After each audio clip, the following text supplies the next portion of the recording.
Sometimes in life's most desperate moments, we discover what we're truly capable of. My name is Mike. I've been a captain for 22 years, and what I'm about to tell you changed forever how I see aviation and the fragility of human life. Have you ever imagined what it would be like to completely lose control of an aircraft at 41,000 feet with 23 lives depending solely on your decisions? If you're here because you're curious about the behind the scenes of aviation and the stories that are rarely told, you're in the right place. Today I'm going to share with you what happened on that day that tested all my limits as a pilot and as a human being. This account isn't just about emergency procedures or mechanical failures. It's about how we react when everything we know stops working and when the lives of innocent people are literally in our hands. Get ready, because this story will show you why every flight is unique and why we pilots can never let our guard down in the skies. It was a Tuesday morning, and I was scheduled to command an executive jet on what should have been a completely routine flight. The aircraft, an elegant twin-engine mid-size jet with just 4 years of manufacturing, would transport 23 passengers, mostly executives from a tech company, heading to an important presentation in another city. The weather was absolutely perfect, with clear skies and calm winds. One of those days when you're grateful to work in the skies. My co-pilot, Dave, was an experienced professional with 17 years of career, with whom I had already flown hundreds of hours. We had a solid partnership and mutual trust built over the years. That morning he was particularly excited because he had just returned from vacation with his family and was telling me about his kids' trip to Disney World. The passengers boarded with the typical atmosphere of a corporate trip. Some excited talking about business and plans for the day, others already connected on laptops, taking advantage of the minutes before takeoff to resolve pending matters. There were also 3 families, including 2 kids, who ran through the spacious aisle of the jet while their parents patiently organized carry-on luggage. One passenger in particular caught my attention. A gentleman around 60 years old, wearing an elegant suit, who carried a violin in a worn leather case. I found out later that he was a famous musician going to perform at a charity concert. He seemed nervous, checking the instrument repeatedly, as if it were his most precious possession. There was also an elderly lady, Mrs. Johnson, who was clearly traveling for the first time on a private jet. She nervously held her daughter's hand, a middle-aged woman who reassured her by whispering caring words. The daughter explained to me that her mother was going to meet her first great-grandchild, who had been born the week before. "It's her first flight on a small plane like this," the daughter explained. "She's a little anxious." I walked up to Mrs. Johnson before takeoff. "Ma'am, you're in excellent hands today. This is one of the most modern and safe jets in the world, and we have a perfect day to fly. In less than 2 hours, you'll be meeting your great-grandchild." Her eyes lit up and she smiled timidly. "Thank you, Captain. You seem to be a very competent person." I remember thinking, another smooth flight ahead, great to be able to reassure passengers like this. Our flight attendant, Ashley, was an exceptional professional with 10 years of experience. While I was doing final checks in the cockpit, she organized the cabin with efficiency and friendliness, explaining safety procedures in a relaxed manner, making jokes that made even the most tense passengers relax. The takeoff was absolutely flawless. The engines responded perfectly to commands. All instruments showed ideal parameters, and within minutes we were ascending smoothly through a thin layer of low clouds.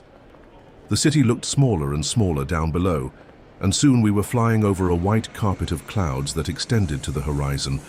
The passengers quickly settled into the flight routine. Some unbuckled their seatbelts and walked around the spacious cabin. Others took advantage of the Wi-Fi to work. I saw the musician finally relaxing, talking with another passenger about classical music. The kids played video games, and Mrs. Johnson had even fallen asleep, evidently more relaxed after the smooth takeoff. Ashley served gourmet coffee and fresh croissants, and the aroma filled the entire cabin. It was an atmosphere of absolute normalcy, the kind that makes you love this profession. Dave and I maintained our usual professional conversation, interspersed with personal matters. He showed me vacation photos on his phone during the calmer moments of the flight. We monitored instruments, communicated routinely with air traffic control, and discussed route details that would take us over spectacular mountain landscapes. When we reached our cruise altitude of 41,000 feet, we activated the autopilot and relaxed a bit, as we do on any long-duration flight. Up there, the world seemed peaceful and controlled. The sun shone intensely in a deep blue sky, and down below the mosaic of fields and cities stretched infinitely. "There's nothing better than a day like this for flying," I commented to Dave. "Absolutely. Days like this remind me why I chose this profession," he replied, adjusting some parameters on the panel. That's when our perfect reality began to crumble. First, I heard a strange noise coming from the right engine compartment. It wasn't a loud or immediately threatening sound, just different. A kind of subtle vibration that wasn't there before, as if something was slightly out of place. In my 22 years of career, I learned that our survival often depends on paying attention to these seemingly insignificant details. Dave and I looked at each other. We didn't need to say anything. After so many years flying together, we developed almost telepathic communication. His eyes expressed the same cautious concern I felt. "You hearing that too?" I asked, while methodically beginning to check all instruments related to the engines. "Yeah, seems to be coming from the right engine," he confirmed, starting his own scan of temperature, oil pressure, rotation, and fuel consumption indicators. For several minutes, we tried to identify the source of the noise. All indications remained within normal parameters: normal engine temperature, adequate oil pressure, stable rotation, fuel consumption within expected range. But that sound persisted, almost like a mechanical whisper telling us something wasn't right. "I'm going to reduce right engine power a bit, just as a precaution," I decided, delicately adjusting the throttles. The noise decreased slightly, which gave me a false sense of relief. Maybe it was just a small irregularity that would resolve itself, I thought. Boy, was I wrong. Then the unthinkable happened. Without any additional warning, a cacophony of alarms exploded simultaneously in the cockpit. It was as if all the aircraft systems had decided to fail at the same time. Red lights flashed throughout the instrument panel like a sinister Christmas tree.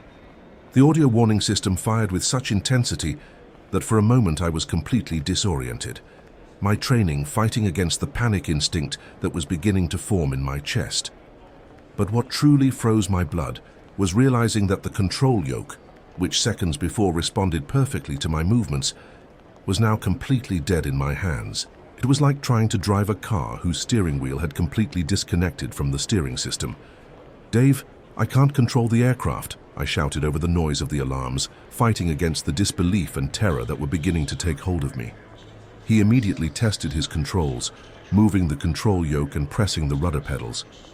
His face paled when he realized he was in the same situation as me. "My controls are dead too," he responded, his voice carrying a tension I had never heard before. The aircraft, now without active commands from the autopilot that had automatically disconnected due to the detected failures, began to enter a slight bank to the right.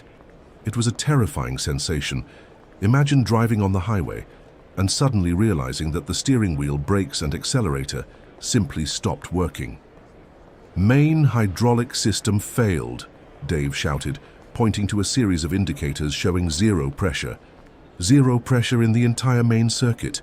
My heart raced like I had just run a marathon. A total hydraulic system failure is one of the most critical and rare emergencies a pilot can face. Without hydraulic pressure, we lose control of virtually all primary control surfaces: ailerons, elevators, rudder. It's literally like trying to pilot an aircraft that has transformed into an uncontrolled 15-ton projectile, flying at almost 500 mph. In the passenger cabin, panic began to set in quickly. People immediately realized something was terribly wrong from the aircraft's strange movements and the alarming noises coming from the cockpit. The lateral bank was getting steeper, and the sensation of abnormal turbulence was unmistakable. Some passengers began to scream. The kids who had been playing happily were now crying, clinging to their parents. The musician held his violin like it was a protective talisman. Mrs. Johnson, who had fallen asleep so peacefully, was now awake and pale as paper, whispering prayers while her daughter hugged her. Ashley, our flight attendant, demonstrated the professionalism that only comes with years of experience. Though clearly frightened, she moved through the cabin trying to calm passengers, checking that seatbelts were fastened and preparing for emergency procedures. "Attention passengers," I announced over the sound system, fighting to keep my voice calm and authoritative. while my world collapsed. We are experiencing a technical situation that requires our immediate attention. Please remain seated with your seatbelts fastened and follow all instructions from our crew. We are working to resolve the situation. But inside, I was fighting against waves of panic that threatened to completely paralyze me. 22 years of career, thousands of flight hours, hundreds of perfect takeoffs and landings, and I had never faced anything remotely like this. Dave began working frantically on emergency procedures, his hands flying over switches and checklist pages. "Let's try the emergency hydraulic system," he said, his voice controlled but tense, beginning to activate a complex sequence of valves, pumps, and backup switches. For some precious seconds when he activated the emergency system, I felt a slight response in the controls. It was like hearing the voice of someone you love after days of silence. My heart jumped with hope. "I think it's working," I shouted, trying to delicately move the control yoke. But hope lasted only a few seconds. Soon it became painfully clear that it was just a temporary illusion, perhaps some residual pressure in the system that quickly dissipated. The controls went dead in our hands again. The aircraft continued descending in an increasingly irregular manner, swaying from side to side like a giant leaf being carried by unpredictable winds. The sensation was nauseating and terrifying. Our altitude, which minutes before was our ally, giving us time and space to react to minor emergencies, now seemed like a death sentence. We were losing approximately 500 feet per minute, and with each passing second, the ground approached more rapidly. "Air traffic control," I transmitted on the radio, my voice finally betraying the nervousness I could no longer control. "We are declaring absolute emergency. Catastrophic total failure of flight control system. We have lost control of all primary surfaces. We need immediate assistance for emergency landing at the nearest airport." There was a pause of several seconds, which seemed like an eternity, before the controller's response. "Copied. Absolute emergency declared. I'm vectoring you to the regional airport, 47 nautical miles from your current position. Runway 09, 8,500 feet in length. All emergency teams are being alerted." 47 miles. With our current rate of descent, we had maybe 15 minutes before we definitively met the ground, and that only if we could maintain some kind of rudimentary control over this machine that was now flying on its own. It was in that moment of absolute desperation that I remembered the words of my flight instructor, Captain Thompson, back in training days more than 2 decades ago. He was a military aviation veteran who had faced impossible situations and always found a way to survive. His words echoed in my mind like a mantra. "Mike, when everything goes wrong, when systems fail and you think there's nothing left to do, remember, you're still a pilot. Use everything you know, improvise, adapt, but never, ever give up. While there's altitude, there's hope." I began mentally reviewing all the emergency techniques I had learned over the years. There was an experimental technique I had practiced only in simulators, something instructors called differential engine control. It was a desperate, imprecise technique, but maybe our only chance to influence the aircraft's trajectory. If you're following this story and have been through emergency situations, whether in aviation or other areas of life, leave me a comment telling me about your experience. And if you haven't subscribed to the Black Box channel yet, do it now to follow all our accounts about the behind the scenes of aviation. "Dave, I'm going to try a technique I learned in simulation," I quickly explained, my mind racing through possibilities.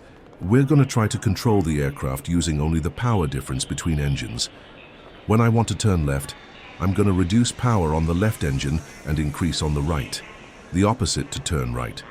You're going to monitor our attitude, speed, and rate of descent and tell me about any change, no matter how small."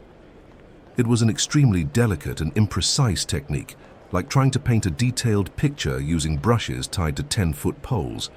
But it was literally our only hope of exercising some influence over our destiny.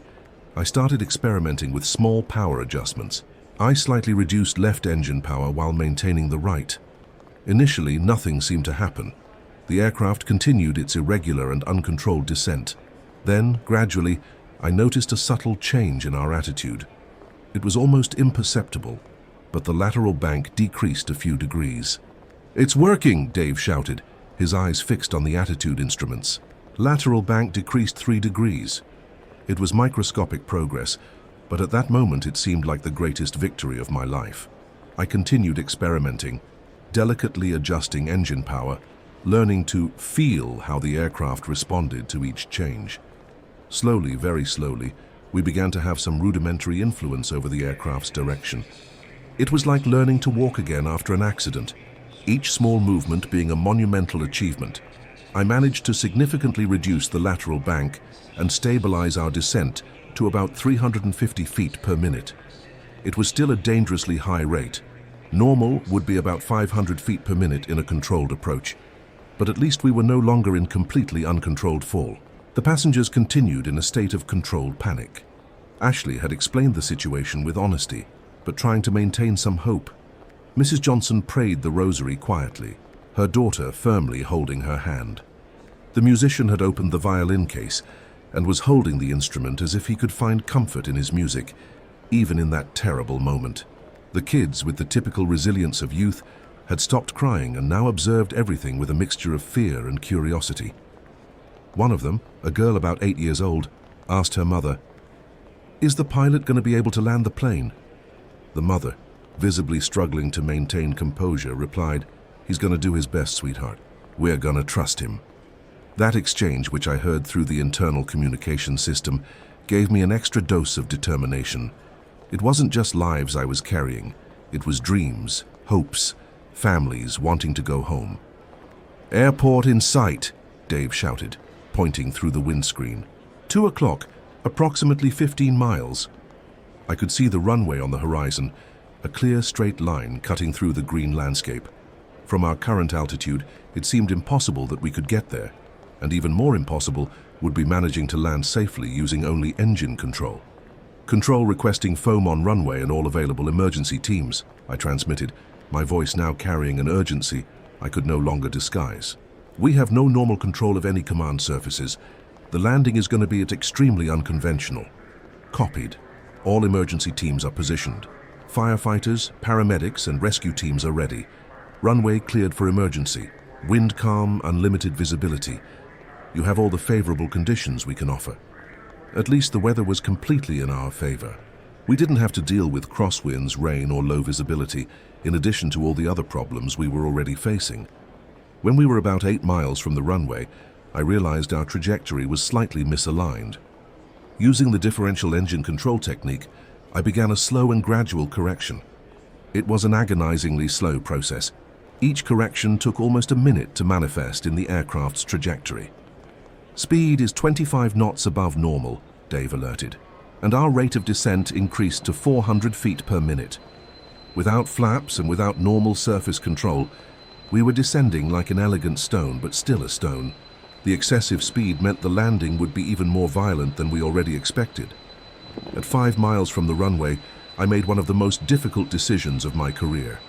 It was time to prepare the passengers for what was coming. "Attention, everyone in the cabin," I announced, my voice carrying all the authority and calm I could muster. "In approximately 8 minutes, we're going to attempt an emergency landing. I'm not going to lie to you. It's going to be different from any landing you've ever experienced. I want everyone to assume the emergency position. Heads down, arms crossed over your heads, feet firmly planted on the floor. Don't lift your heads until I personally announce it's safe to do so." I paused, looking through the windscreen toward the approaching runway. "I want you to know that I'm using all my experience and training to bring you safely back to the ground. We're going to make it." The cabin fell silent for some tense seconds. Then I heard murmurs of prayers, words of encouragement between family members, and even some whispered, "Thank you, Captain." It was impressive how, even in absolute desperation, people found strength to support each other and even express gratitude. Mrs. Johnson, with a surprisingly firm voice, said loud enough for me to hear, "Captain, I trust you. We all trust you." The approach was the most difficult and terrifying thing I've ever done in my life. Without normal controls, I depended completely on millimetric manipulation of the engines to maintain some semblance of direction. The aircraft continued swaying constantly, sometimes gaining a few meters of altitude when I increased power on both engines, sometimes descending abruptly when I reduced power to control our speed. Dave transformed into my extra eyes and ears, constantly shouting corrections. Too far right, correct 3 degrees, altitude too low, speed 30 knots above normal. At 3 miles from the runway, we faced our next crisis. Our speed had increased to almost 40 knots above normal, and our rate of descent was becoming dangerous. "Dave, I'm gonna have to reduce power drastically," I warned. "If we do this, we might lose what little control we have." "We don't have a choice," he replied. "With that speed, even if we manage to touch the runway, we won't be able to stop." It was a desperate gamble. I significantly reduced power on both engines, and as expected, our control capability decreased drastically. The aircraft returned to swaying more violently, but our speed began decreasing to more manageable levels. When we crossed the runway threshold, we were about 70 feet above the ground, higher than ideal, flying approximately 25 knots faster than recommended for landing. The aircraft still swayed laterally in a nauseating manner, and I knew the touchdown was going to be absolutely brutal. "Everyone in emergency position, now!" I shouted into the sound system. "Hold on tight, Dave," I yelled to my co-pilot, who was literally gripping his seat. The first contact with the ground was devastating. The aircraft hit the runway with a force that made the entire plane shake violently. Landing gear pieces broke off from the impact. The aircraft bounced once, leaving the ground almost completely again. On the second touchdown, the impact was even more violent. I heard sinister metallic noises coming from the lower part of the fuselage. The aircraft bounced once more, less this time, but now it was clear we were completely misaligned with the runway centerline. On the third and final touchdown, the wheels finally stayed fixed on the runway, but we were misaligned by almost 15 degrees and still with excessive speed. Without adequate brake control, which also depended on the compromised hydraulic system, the aircraft began skidding down the runway. I tried to use the emergency brakes, but the response was minimal. The aircraft skidded down the runway, partially leaving the paved area and raising a giant cloud of dust, debris, and grass. For a terrifying moment, I thought we were going to flip over. The aircraft tilted dangerously to one side, the right side wheels almost leaving the ground. But then, as if by miracle, it stabilized and finally stopped, partially off the runway, surrounded by a cloud of dust and smoke from overheated brakes. For some seconds, that seemed like an eternity. There was absolute silence in the aircraft. The only sound was the tick-tock of engines cooling down and my own heavy breathing. Then slowly, I began hearing voices in the passenger cabin. Moans of pain, coughs from the dust, but mainly voices of living people, people who were talking, moving. "Dave, you okay?" I asked, my voice hoarse and trembling. "I'm in one piece," he replied, his voice carrying a mixture of disbelief and absolute relief. "I can't believe we did it. We really did it." Immediately, we shut down all aircraft systems and initiated emergency evacuation procedures. The emergency teams that had surrounded the runway during our approach were now running toward the aircraft. Firefighters, paramedics, specialized airport personnel, all moving with professional efficiency. Ashley opened the emergency exits with precise movements, though clearly shaken by the landing. "Everyone out. Calmly but quickly, leave baggage behind." The evacuation lasted less than 3 minutes. One by one, passengers exited the aircraft using emergency slides. Some needed assistance due to minor injuries, small cuts caused by loose objects during impact, bruises on arms and shoulders, some with neck sprains caused by the sudden movement. The musician exited carrying his violin, which he had protected throughout the entire landing as if it were a child. Later, I learned the instrument was a Stradivarius valued at more than $2 million, a family heirloom he was taking to donate to the local conservatory. The kids, with the incredible resilience only the young possess, exited the aircraft even smiling, as if they had just lived the greatest adventure of their lives. One of them shouted, "Can we do it again?" But it was Mrs. Johnson who marked me the most. She was one of the last to exit, moving slowly due to her age but with dignity. When she passed by me at the exit, she stopped, held my hand with surprising strength for someone her age, and simply said, "Captain, thank you for letting me meet my great-grandchild. You are an angel sent by God." At that moment, all the tension, all the fear, all the adrenaline and responsibility of the last 45 minutes collapsed on me at once. 23 people, 23 lives that depended on my ability to transform an impossible situation into something manageable. And by some miracle of engineering, training, and maybe luck, they were all walking away from that aircraft on their own. I started crying right there, at the aircraft door. Dave, who was going through the same emotional roller coaster, hugged me. Two veteran pilots crying like children, but for a beautiful reason. We had faced the absolute nightmare of any pilot, and everyone survived. The paramedics examined us, along with all passengers. Miraculously, there were no serious injuries. Some people were taken to the hospital as a precaution, mainly for possible concussion or internal injury exams, but all were discharged the same day. The subsequent investigation, conducted by the National Civil Aviation Agency, revealed disturbing details about what had happened. A catastrophic failure in the main hydraulic system had been caused by an internal rupture in one of the high-pressure lines. It was an extremely rare type of failure, the kind that happens maybe once every several 100,000 flight hours. The technical report explained that a small crack in the hydraulic line, possibly caused by material fatigue, after years of pressurization cycles, had expanded catastrophically in a matter of seconds. When the line ruptured completely, all hydraulic fluid was lost instantly, leaving all control systems without pressure. It was simply your bad luck that day, explained the chief investigator. But it was also extraordinary luck to have a pilot with enough experience to improvise an unconventional control technique.